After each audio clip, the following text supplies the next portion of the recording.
Assalamualaikum warahmatullahi wabarakatuh. Di video kali ini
produksi melatonin, yaitu hormon yang meregulasi siklus tidur pada manusia.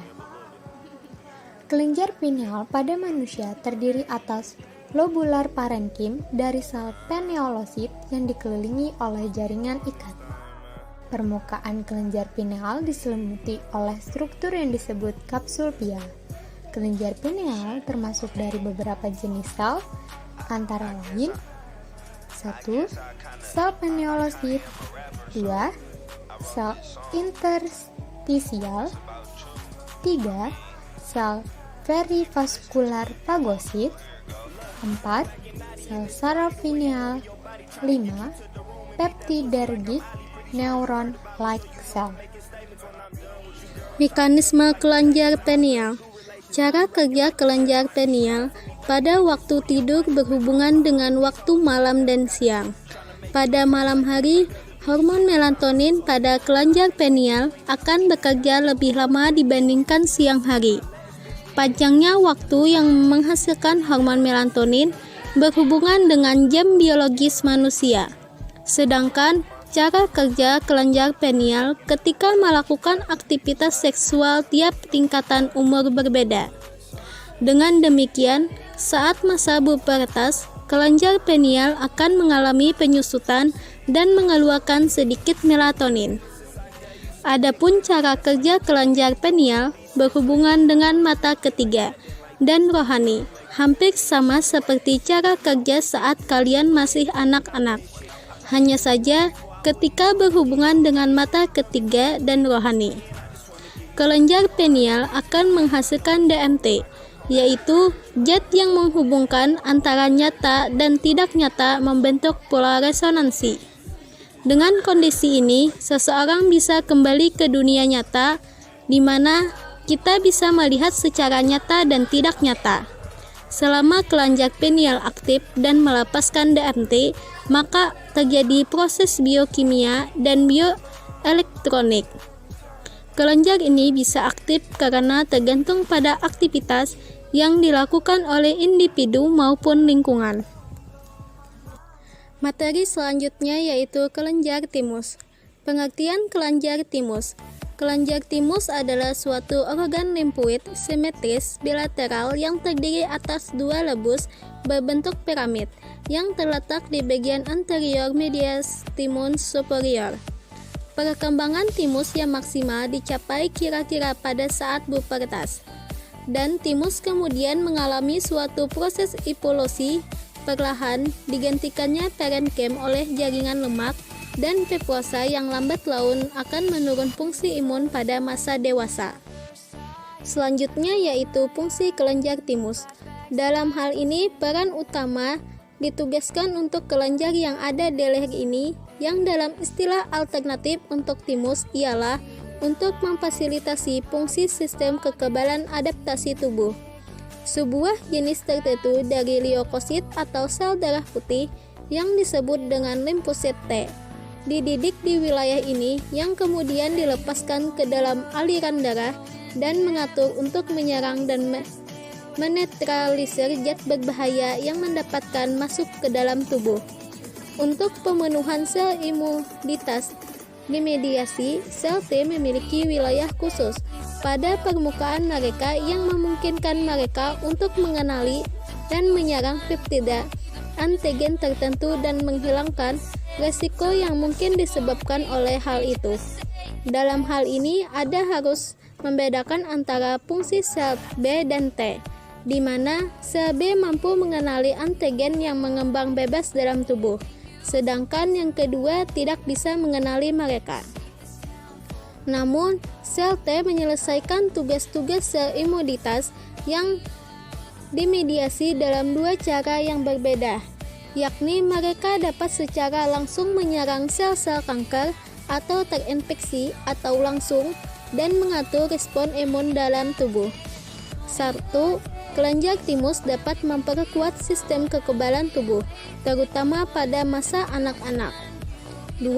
Kelenjar timus menghasilkan limfosit atau dikenal sebagai sel T atau timus limfosit pada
tersebut menghasilkan sel yang mempunyai kemampuan imunologi atau kekebalan tubuh. Dalam organ limfosit, sel T menempati zona